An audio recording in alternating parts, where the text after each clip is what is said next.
When I opened my garage that morning, I didn't expect a 911 call, much less an HOA president screaming that I stole the car she just bought.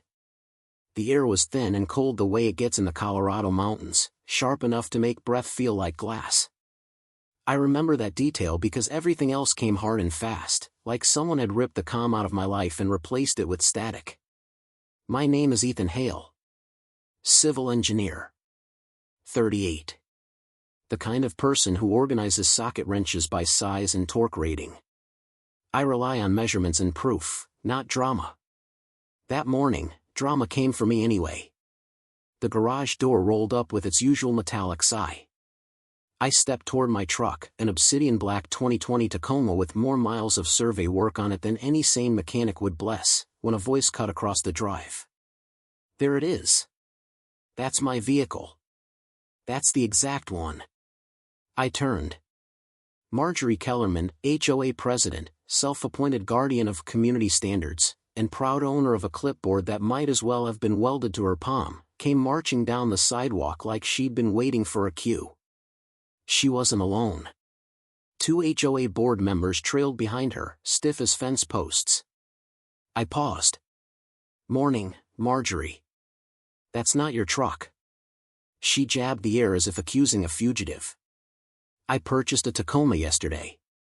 Same color. Same trim. You stole it." I blinked. "From where?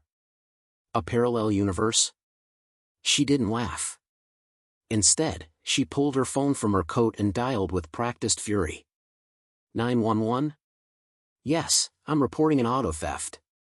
The suspect is in the driveway right now." "Yes, right now." I stared at her, genuinely confused. "Marjorie, I have the title inside. And the keys. And the registration. And the insurance with my name on it." "You can forge anything," she snapped. One of the board members, an older man in a windbreaker, muttered, "We told you we needed his VIN added to the HOA inventory." He refused. "Inventory?" I exhaled slowly. "My truck is an HOA property. It's community-regulated equipment," Marjorie said. "All vehicles must be documented for safety." "That's not a rule," I replied. She gave me a smile that didn't reach her eyes. "It is now." Before I could answer, I heard the unmistakable crunch of tires on gravel. 2 sheriff's deputies pulled into the cul-de-sac. Their cruiser headlights swept across the pines, catching my house number like a spotlight. The taller deputy stepped out. "Morning. Who's the complainant?" "I am," Marjorie said, lifting her chin. "That man stole my brand new Tacoma." "VIN number?" "You don't know the VIN number of a truck you just bought," I said. She shot back, "I can get it." The deputy held up a hand. "Ma'am, let's slow down." I spoke calmly. "Deputy, this is my truck. I've owned it for 4 years. Documents are inside." "Let's see them," he said.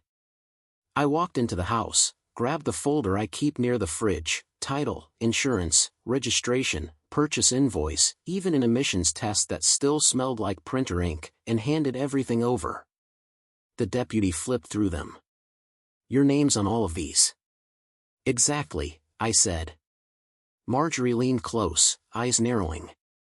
"Those could be faked. I reported this model stolen to my dealership this morning."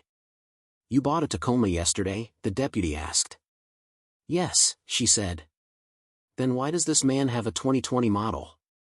Deputy number 2 asked, pointing to my paperwork. "You'd have a 2024. Marjorie blinked, mouth tight. "It's the same color." "That's the issue." I couldn't help myself. "Black?" "Half the trucks in Colorado are black." The taller deputy exhaled through his nose, tired. "Ma'am, there's no evidence this is your vehicle. Everything here checks out." "It doesn't matter," she snapped. "He didn't register it with the HOA. That's a violation." The deputy's head turned slightly. "With the HOA? That's not a police matter." "It will be," she said. "We intend to pursue violations." I watched the deputies leave, their cruiser rolling down the hill toward Ridgeview Springs Iron Gate. As soon as they turned the corner, Marjorie stepped closer. Too close. You made a mistake, she said softly. Dangerous softly. This community runs on order. People like you disrupt it. I just opened my garage, I said. That's where it starts. The board members nodded like well-trained echoes. You can expect a formal review, she said. And fines. Many fines. I met her stare, steady and unblinking. Engineers aren't trained for intimidation, but we understand foundations, what stands, what collapses, what's built on unstable ground. Her confidence looked solid from a distance, but up close, it had the fine cracks of something that would fail under pressure. Do whatever you need to do, I said. She smirked and walked away, heels tapping like a metronome of arrogance. When she disappeared around the curve of the road, the quiet returned, not peaceful quiet, but the kind that holds an echo of something wrong. The kind that sits in the gut like a weight. I closed the garage. The door rattled into place, sealing the morning behind it. My hands were steady, but there was a small tremor in my chest, the kind that comes when a boundary is crossed without warning. In that silence, one clear thought formed. This wasn't about a truck. Marjorie had wanted something, control, proof of dominance, a headline she could bend into authority. In Ridgeview Springs, she ran the board like a personal empire. A complaint wasn't a complaint, it was a tool. And tools in the wrong hands become weapons. I walked into the kitchen, set my keys on the counter, and leaned against the fridge. My father bought the land beside this subdivision decades ago. He always warned me about power in small places, tight gates, tight groups, tight minds. HOAs don't go after problems, he once said. They go after opportunities. That morning, I felt the truth of it settle on my shoulders, cold as the air outside.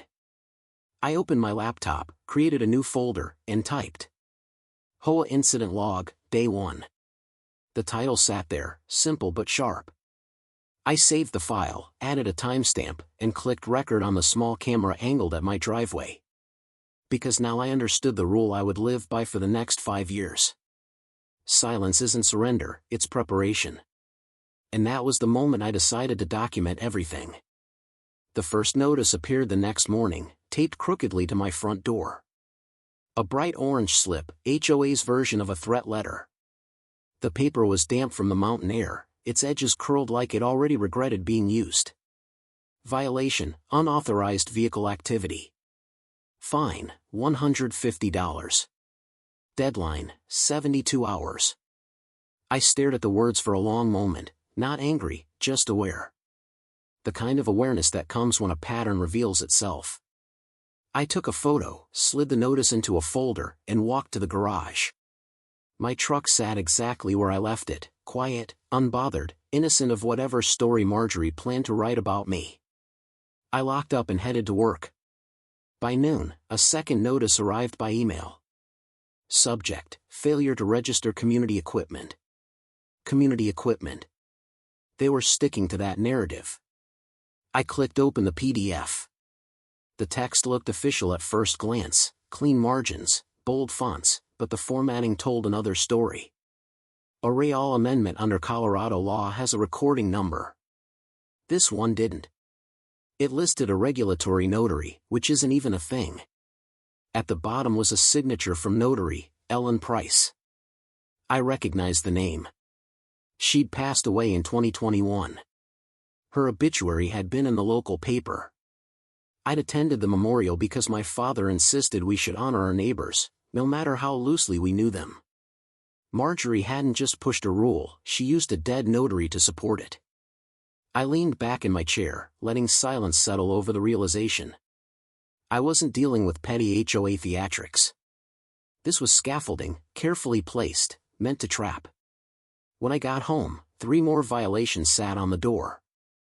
Improper garage conduct. Non-compliant vehicle presence. Failure to follow board directive. All issued on the same day, all carrying fines. My neighbor, Lucas, stepped outside as I pulled the papers down. He rubbed his neck. "You okay, man?" "Fine," I said. "Just notices." "Yeah," he said. "Marjorie told the block you were being difficult." I looked at him. "Difficult how?" "She said you were refusing to cooperate with a safety audit." He shifted uncomfortably. I didn't know what she meant. "I didn't either," I said. He took a breath, lowered his voice. "For what it's worth, I never believed her." I nodded. "Thanks." He went inside quickly, as if afraid the air itself might record him. By day 3, the harassment escalated. A letter appeared in my mailbox, certified, stamped, and framed with legal-sounding phrases. Notice of intent to lien. I opened it slowly. The language looked familiar, almost professional, but there was a line referencing Colorado Revised Statute 38-33.3-316, which governs HOA liens. The statute allows liens for unpaid assessments, not invented violations. They were bluffing or hoping I didn't understand the difference. That night, I sat at my kitchen table, reviewing every document. My father used to say paper has a tone, quiet, but honest. You just have to listen. The violations had no timestamps. No photographic proof. No meeting minutes. No board signatures. The lien threat wasn't notarized. It was all facade. Around 10, headlights flashed across my window. Someone parked across the street. I watched a silhouette step out, raise a phone, and snap photos of my house. I opened the door. "Can I help you?" The figure jerked, startled. Marjorie's voice carried across the street. "Just documenting noncompliance." "From the sidewalk?" I asked. "It's public space. You're photographing my home at night." She adjusted her coat. "We need evidence." "For what?" "For your board review." There it was, the phrase she liked. Board review. A small-town verdict handed down by people who held power because no one questioned them. I didn't speak. I let the silence sit between us until she shifted her weight. "You should cooperate," she said. I closed the door without replying. Not out of disrespect, simply to end a conversation that had no truth in it. The next morning, I made an appointment with a lawyer. The law office sat above a bakery that smelled like warm cinnamon and burnt sugar. Inside, the receptionist directed me to a corner room where a woman in a charcoal blazer reviewed documents beneath a yellow desk lamp. "Ethan Hale?" she asked. "Yes. I'm Lila Rowan." She gestured to the chair across from her. "You brought the paperwork?" I handed her the stack, violations, the amendment PDF, the lien notice. She didn't rush.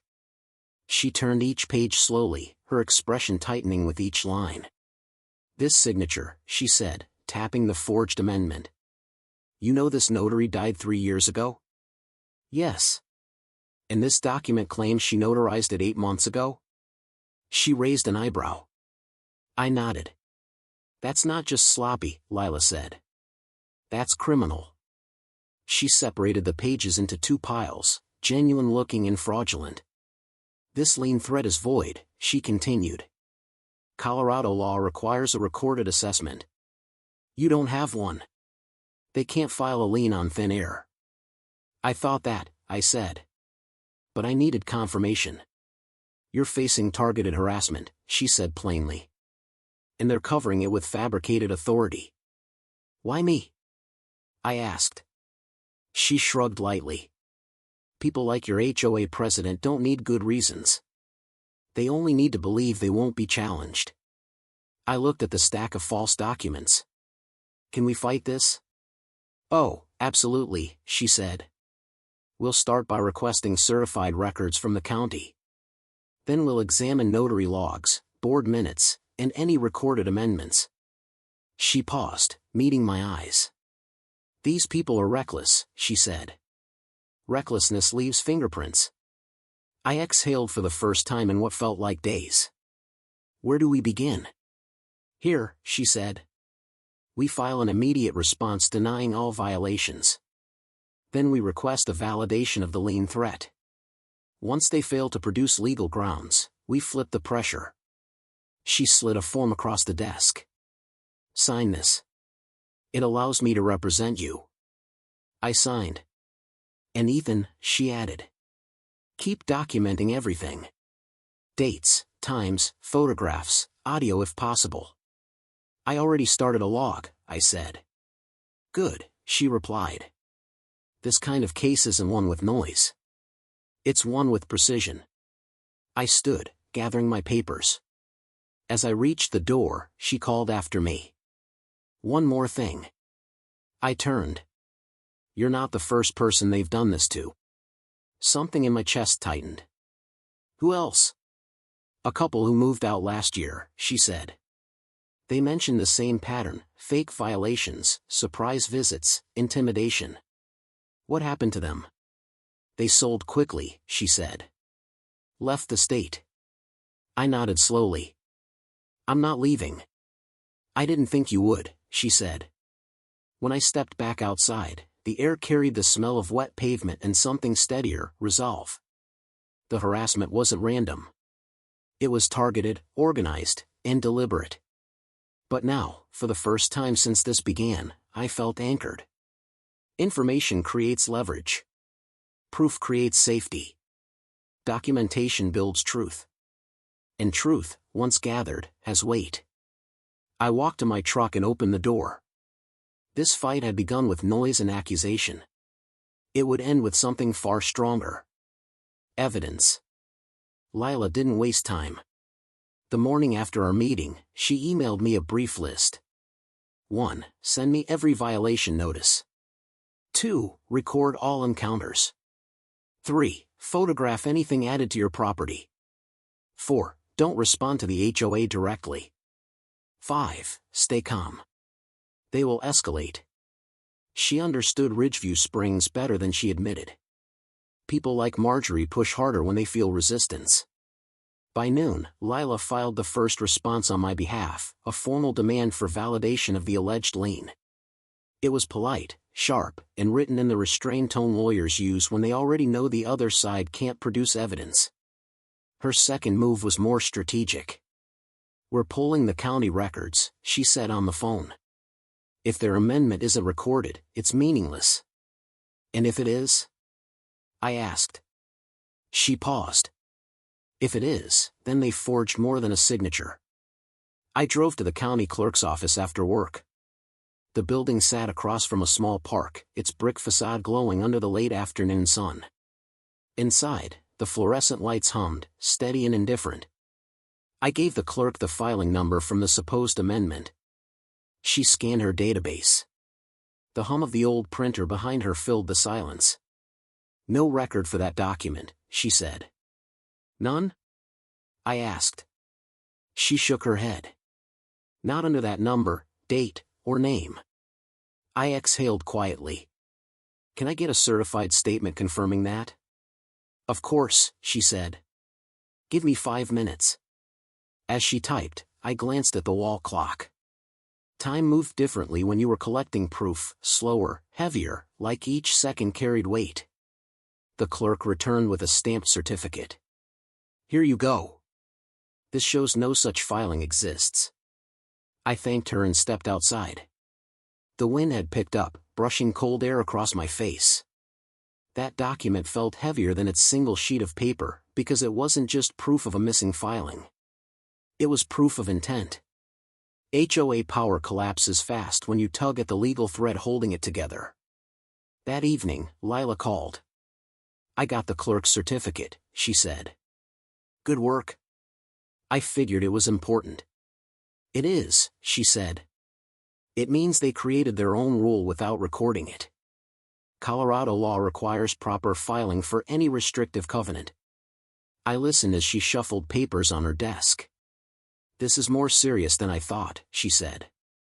There's a pattern of false authority. And now we have objective evidence.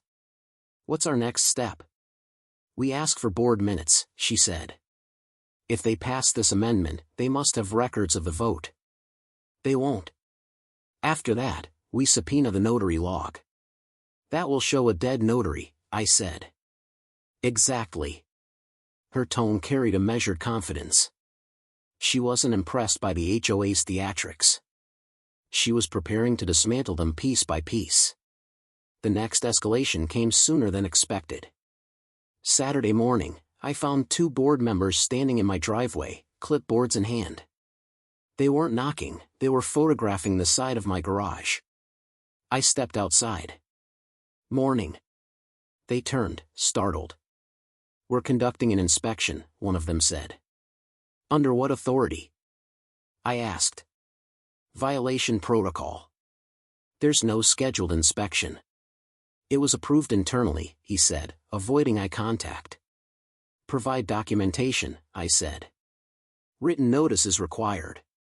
He shifted uncomfortably. We don't have it on us. That's because it doesn't exist. Marjorie rounded the corner at that exact moment, like she'd been waiting for her cue again. Ethan, she said brightly. We're just checking compliance. For what? For repeated violations. What violations? I asked. She held up her clipboard. Garage misuse. Waste container misplacement. Vehicle non-registration. All fabricated, I said. And all under review by counsel. Her smile tightened. You brought a lawyer into this? You forced it. Her eyes flickered, a small, fleeting crack in her composure. This could have been simple.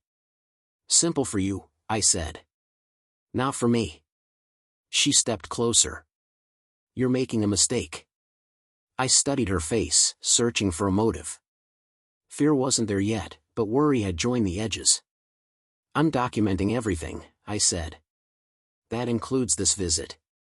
Her gaze flicked to the small camera mounted on my porch. She hadn't noticed it before. Now she did. The board members backed away, unsure of their roles without her confidence to anchor them. We'll return later, one mumbled. They left in a small cluster of awkward silence. I closed the door and added the interaction to my log. 2 days later, Lila and I met again. She had spread a series of documents across her desk like pieces of a map. This is your timeline, she said. And this is theirs. She pointed to a parallel row. Notice anything? Their notices had inconsistent dates. Some referenced rules enacted after the violation dates. Others listed a meeting that never occurred, one the clerk confirmed had no minutes. They're inventing grounds as they go, she said. I nodded. It feels that way. It is that way, she said. People who rely on intimidation rarely prepare for scrutiny.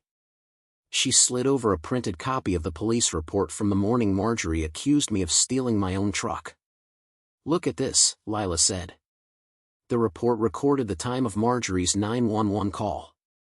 It didn't match the time she later claimed in her email complaint. That's a direct contradiction, I said. Exactly. And contradictory statements undermine credibility. She sat back, tapping her pen lightly. We're building something stronger than defense. We're building offense. Meaning what? Once we confirm the notary's death date and obtain her official logs, we file for injunctive relief to stop all harassment. Then we initiate a quiet title action to secure the boundary near your father's land. After that, we consider civil damages. I absorbed her words. For the first time, I sensed Marjorie wasn't just losing control, she didn't know how much she'd already lost. Ethan, she said, softer now, your documentation is what's turning this around. Keep going. I will. She gathered the papers. One more thing, we're sending a preservation of records letter today. They're required by law to keep all emails, minutes, and financial logs. If anything goes missing, that tells us even more. I felt a spark of something I hadn't felt since this began, momentum. The turning point came that night. A folder appeared on my porch, anonymous, unmarked. Inside were printed emails between HOA board members. Someone had slipped. One subject line read, "We need to push him out before he blocks phase 2. Another, If the amendment isn't real, we'll deal with it later. And then the line that sealed their fate. Use violations until he sells or gives up. Kellerman says he's stubborn. I sat at the table, reading each line twice. Someone inside the board had reached their limit. Someone had decided the truth mattered more than loyalty. I called Lila immediately. I have something, I said. Describe it. I told her about the emails. That's evidence of targeted harassment, she said. And motive. Motive for what? For removing you, she said. Because your father's land borders their planned expansion. I closed my eyes briefly. The pieces had been scattered from the start. Now they were aligning. We're done reacting, Lila said. Now we move forward. Her voice carried a new sharpness, measured, confident. This, she said, is where things change. Courtrooms have a particular sound, soft footsteps on polished floors, muted coughs, the hum of fluorescent lights. A sound that settles into your nerves and reminds you everything said inside will follow you outside. That morning, the air felt colder than usual. Maybe it was the altitude, or maybe it was the weight of what we were about to reveal. Lila walked beside me, her expression steady. Stay calm, she said quietly. Truth holds its own temperature. Inside, Judge Ramirez presided from the bench, stern, focused, the kind of judge who didn't tolerate theatrics. Marjorie sat at the defense table in a navy blazer, posture high, chin tilted like she believed presence alone could win cases. Her attorney whispered something in her ear, but she kept staring at me. As if I started this. As if she hadn't made it impossible to live in my own home. We took our seats. The clerk called the case. Hale versus Ridgeview Springs HOA. Hearing it spoken aloud grounded the moment. Months of harassment, false notices, forged amendments, they all led here. Judge Ramirez adjusted her glasses. Counsel, are you ready to proceed? Lila stood. Yes, Your Honor. The HOA attorney rose as well. Ready. Opening statements, the judge instructed. Lila approached the podium with the calm precision she carried everywhere. No theatrics, only truth arranged like clean architectural lines. Your Honor, she began, this case concerns an HOA that used fabricated violations, unrecorded amendments, and false authority to target my client. The evidence will show deliberate misconduct, improper liens, forged notarizations, and attempts to pressure Mr. Hale into abandoning his property. She held up a slim binder. These are their own documents. Not ours. The truth is inside their paperwork. Marjorie stiffened. The HOA attorney stepped forward next. His tone was defensive before he even began. The HOA acted within its rights. The plaintiff refused routine compliance checks. This dispute is the result of misunderstanding and his unwillingness to cooperate with community standards. No specifics. No facts. That was telling. Judge Ramirez nodded. Let's proceed with evidence. Lila called our first witness, the county clerk. A middle-aged woman with silver hair and clear diction took the stand. Ms. Sanders, Lila said, in your capacity as county clerk, do you maintain records of all recorded covenants and amendments? Yes. Did Ridgeview Springs HOA record the amendment they relied on to find my client? No, she said. There is no such filing. The HOA attorney objected. The amendment exists, Your Honor. It simply had not been uploaded yet. Judge Ramirez frowned. Clerk Sanders, when was the last batch of HOA recordings processed? 3 weeks ago, she said. Nothing from Ridgeview Springs was included. And before that, the judge pressed. 2 months prior. Still nothing. The judge looked directly at the defense. Counsel, proceed carefully. The attorney sat back down, shoulders tight. Next came the notary investigator. A tall man in a dark suit. Lila handed him a document. Please confirm the notary information. He examined it, then looked up. This notary died in 2021. Gasps rippled through the room, subtle, but real. And the signature date? Lila asked. 8 months ago, he replied. This stamp is fraudulent. Marjorie's attorney rose. Objection. The HOA relied on clerical processing. My client didn't create that signature. The investigator didn't blink. The signature matches Ms. Kellerman's handwriting, not any registered notary. Marjorie pressed her lips together, losing color for the first time. Judge Ramirez wrote something on her pad. The scratch of the pen was louder than it should have been. Then came the evidence that sat closest to my nerves, the police report from the morning Marjorie accused me of stealing my own truck. Lila displayed it on the overhead screen. Deputy's timestamp, 7:12 a.m., she said. She clicked to the next slide, Marjorie's written complaint to the HOA. Reported incident time, 8:30 a.m. The judge looked up sharply. Ms. Kellerman, why are the times different? Marjorie cleared her throat. I remembered the time incorrectly. This is not a memory issue, Lila said. This is a manufactured timeline to justify harassment. Her measured voice carried more force than shouting ever could. We moved to the financial audit next. A forensic accountant testified that Ridgeview Springs HOA had paid a vendor listed as Vehicle Compliance Enforcement Services. Did you locate the vendor? Lila asked. No, he said. It doesn't exist. Where did the money go? He hesitated, glancing at the judge. Into an account controlled by Ms. Kellerman. The courtroom fell silent. The judge leaned forward. Is that documented? Yes, he replied. Bank records confirm. Marjorie's attorney scrambled to object again, but the judge raised a hand. Sit down, counsel.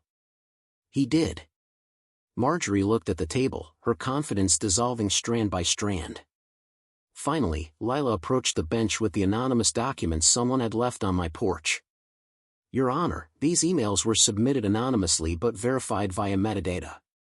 She clicked through each slide. We need to push him out before he blocks phase 2. Use violations until he sells. He's digging into records. Increase pressure. Judge Ramirez looked at Marjorie. Is this your correspondence? Marjorie swallowed. Those are out of context. There's no context, the judge said, where those statements support lawful governance. Lila ended the evidence phase with one line, simple, measured, devastating. They built their case on intimidation. We built ours on documentation. She stepped back. My heartbeat finally slowed. Judge Ramirez exhaled softly. Defense, anything further? The HOA attorney rose halfway, then lowered back down. No, Your Honor. Marjorie didn't move. The judge took several long minutes reviewing notes. The room felt suspended, breath held, air still. Finally, she spoke. After reviewing the evidence, I find Ridgeview Springs HOA acted outside its legal authority. The violations issued to Mr. Hale were unsupported, fabricated, and in several instances, fraudulent. She looked directly at Marjorie. The forged notary stamp alone warrants severe consequence. Additionally, the attempted lien had no statutory basis. The financial records raised serious concerns of misappropriation. I felt the first real breath of relief in months. Clean, steady. Judge Ramirez continued. The HOA is ordered to remove all violations, void the lien threat, reimburse Mr. Hale for damages totaling $78,000, and submit to an external audit. Ms. Kellerman is removed from the board effective immediately. Marjorie's face flushed, jaw trembling. Her attorney put a hand on her arm, as if to keep her from standing. Judge Ramirez lifted one final document. And for the record, she said, the plaintiff's documentation was consistent, accurate, and credible. Paper doesn't lie. People do. She struck the gavel. The sound echoed through the room like a door closing on the entire ordeal. Outside the courthouse, the sunlight felt different, warmer, sharper, honest. Lila stepped beside me. You did well. You did the heavy lifting. Documentation did, she said. Truth doesn't need volume. It needs clarity. I nodded. For the first time since this began, I felt steady in a way no rule, no threat, no notice could shake. This chapter wasn't just about winning. It was about ending something built on lies, and standing on something stronger. Winning in court didn't flip a switch. Life didn't suddenly turn cinematic. The next morning, Ridgeview Springs looked the same: pine trees, paved roads, quiet driveways. What changed was underneath. The fear was gone. I woke up earlier than usual that day. Habit, not anxiety. For the first time in months, my stomach didn't knot when I walked toward the front door. No orange notices. No taped warnings. No envelopes with invented fines. Just cold air, wet pavement, and a steady silence that felt clean. Across the street, Lucas stepped out with a mug in his hand. He hesitated, then walked over. Heard the ruling, he said. Didn't want to text. Felt cheap. I smiled lightly. You could've. He shook his head. Didn't seem right after what you went through. We stood there for a moment, watching the sky brighten. She's really gone, he asked. Removed from the board, under audit, and facing more problems than I can count, I said. So, yes. She's gone. He exhaled. You know, most people just move. Most people don't have my father's voice in their head, I said. Lucas looked at me. He'd be proud. I didn't answer right away. Pride isn't something you claim. It's something people see in you, if you're lucky. Maybe, I said. He nodded, then turned back toward his house. If you ever want to come by for dinner, my wife's been saying we owe you at least that. I'll take you up on it, I said. He smiled for real this time. Not the polite neighbor smile. The human one. 2 weeks later, the management company arrived. No clipboards. No patrol posture. No late-night photos from the street. They set up a small office in the former HOA meeting room and scheduled open hours. Residents wandered in, some curious, some cautious. The first memo they sent out was short. Ridgeview Springs will operate under compliant covenants from this point forward. Past unlawful violations are void. Residents will receive a detailed audit summary upon completion. No threats. No vague language. Just facts. A woman from down the street stopped me by the mailboxes. I'm sorry, she said. For what? I asked. For believing her, she replied. For staying quiet. I held her gaze. Fear is persuasive. So is comfort, she said. We didn't want trouble. I nodded. Most people don't. She swallowed. Thank you for taking it instead. I didn't feel like a hero. I just felt tired, but in a way that meant something. The lawsuit closed officially with a final letter from Lila. Her email was simple. Case resolved. Judgment paid. Audit in progress. You did the right thing. I printed it and slipped it into the same folder that held the first violation notice. Beginning and end, side by side. Looking at those pages together, I realized something important. They had paper. I had paper. Their paper hid intent. Mine revealed it. The difference wasn't the format. It was the honesty behind it. One afternoon, I drove out past the subdivision entrance, up the old gravel road that cut toward the ridge. The gate to Ridgeview Springs shrank in the rearview mirror, just another structure in the landscape, no longer a symbol of control. At the top of the hill, my father's land opened up beneath a pale sky.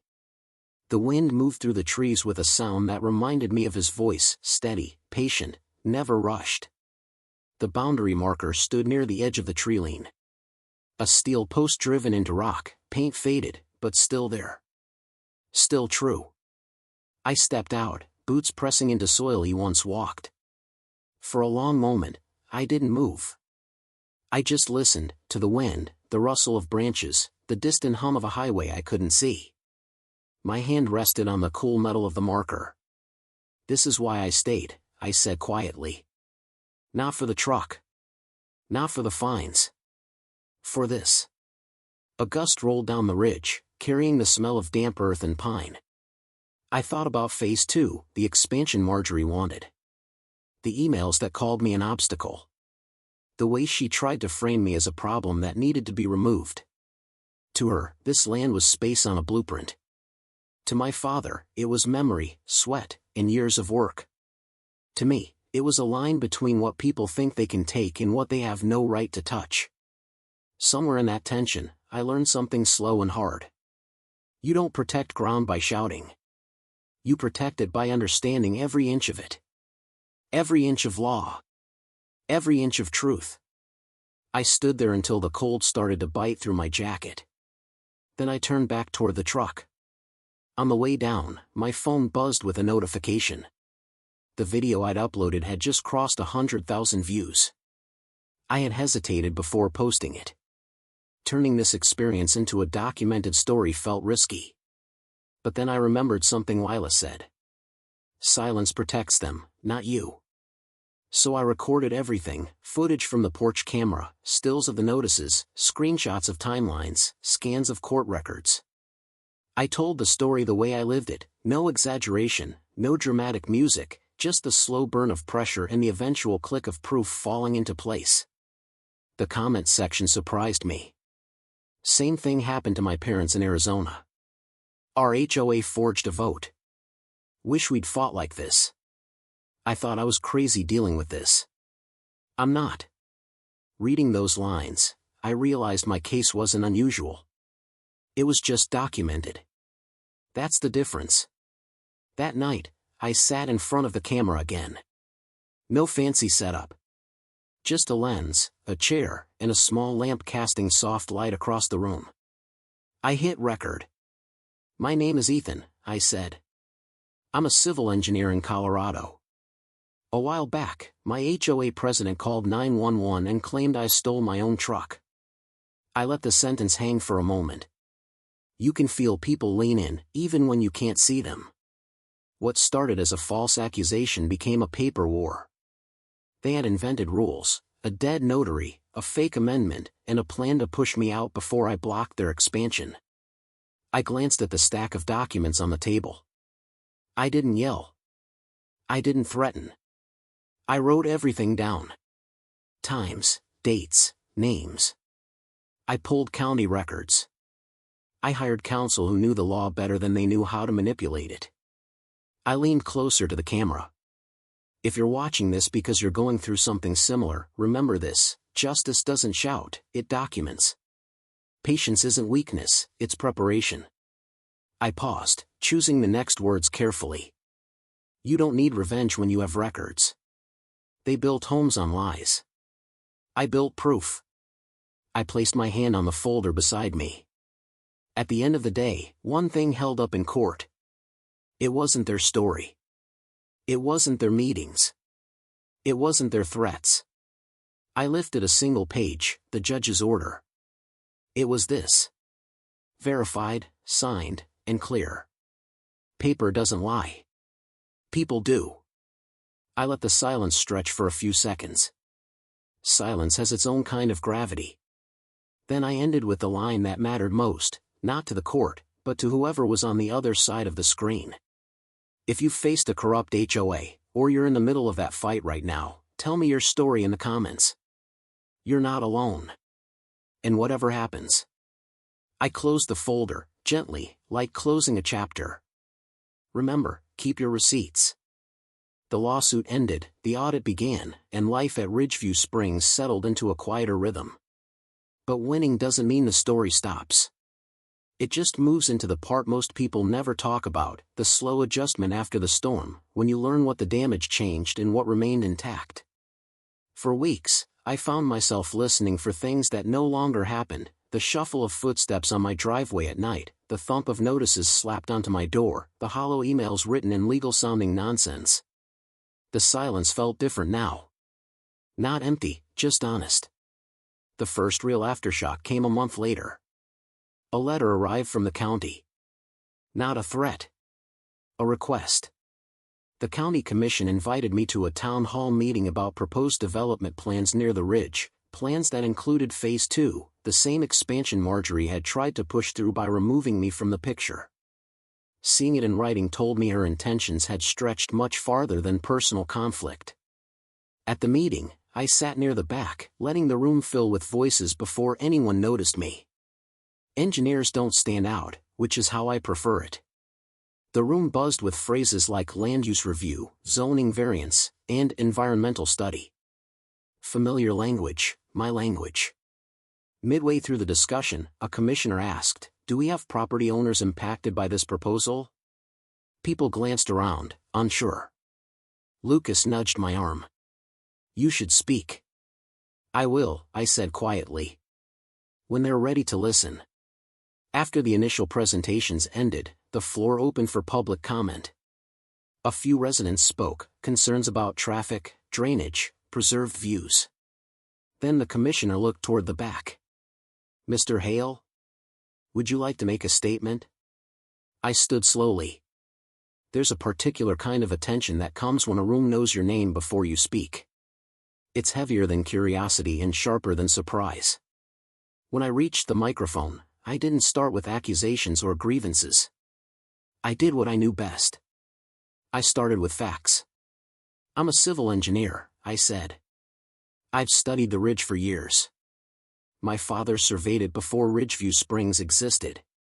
This land isn't just scenic. It's delicate. If you alter the grade or increase runoff without proper modeling, you risk destabilizing the slope." A map blinked on the screen behind me, one I'd brought just in case.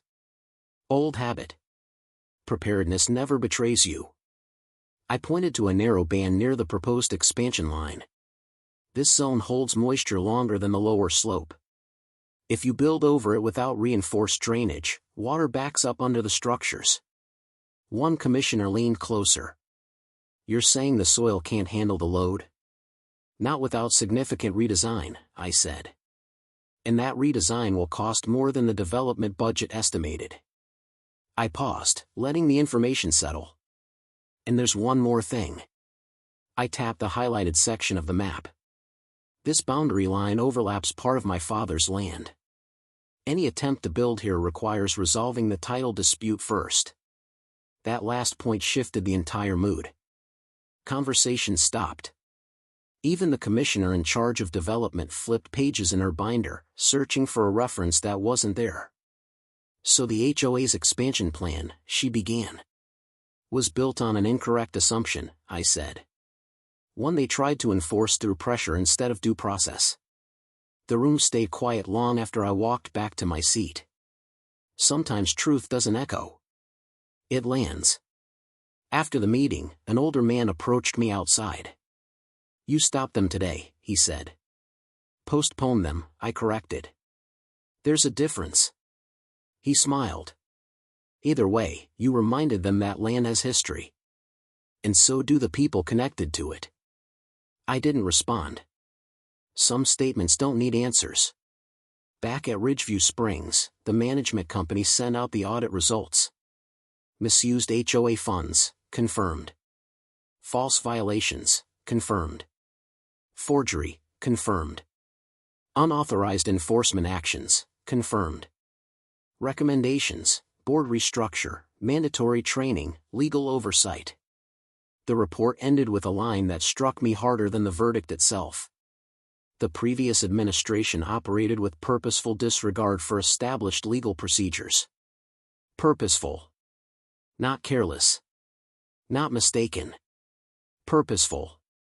It explained everything, every notice, every accusation, every step Marjorie took. Lucas knocked on my door after the memo went out. "You saw the audit?" he asked. I did. "They're not taking it well," he said. "Some board members resigned." "Good," I said. He hesitated, then asked, "You think things will stay calm now?" I considered the question carefully. Calm isn't the absence of conflict. It's the presence of accountability. "Calm enough," I said. As long as the records stay honest. He nodded. If you ever run for the board, I'll vote for you. I won't, I said. Why not? I like my sleep, I answered. He laughed, and for the first time in a long time, I laughed too. Weeks turned into months. Life regained rhythm. The kind that feels earned, not borrowed. One afternoon, while organizing my workshop, I found the first violation notice again, the orange paper that started all of this. The edges were curled, but the ink was still sharp. I held it for a moment, remembering the confusion I felt that day. Funny how something so flimsy had been used as a weapon. I slid it back into the folder, but this time, I didn't feel anger. I felt perspective. That slip of paper was proof of something important, not their authority, but my resolve. Later, I drove up to the ridge again. The sun hung low, coloring the landscape in muted gold. I followed the small footpath to the boundary marker. The steel post stood firm, roots of snow around its base. I placed my hand on it. This stayed upright, I said to the quiet, even when everything else leaned. The wind carried the scent of pine. For a moment, it felt like my father was standing beside me, the way he used to when explaining the land's contours. You were right, I whispered. About everything. The horizon stretched effortlessly from where I stood, clean, open, free. That night, I filmed one last video. This will be the final chapter, I said. Not because the story ends here, but because the part that mattered most is complete. I spoke about the aftermath, the audit, the town hall, the restoration of calm.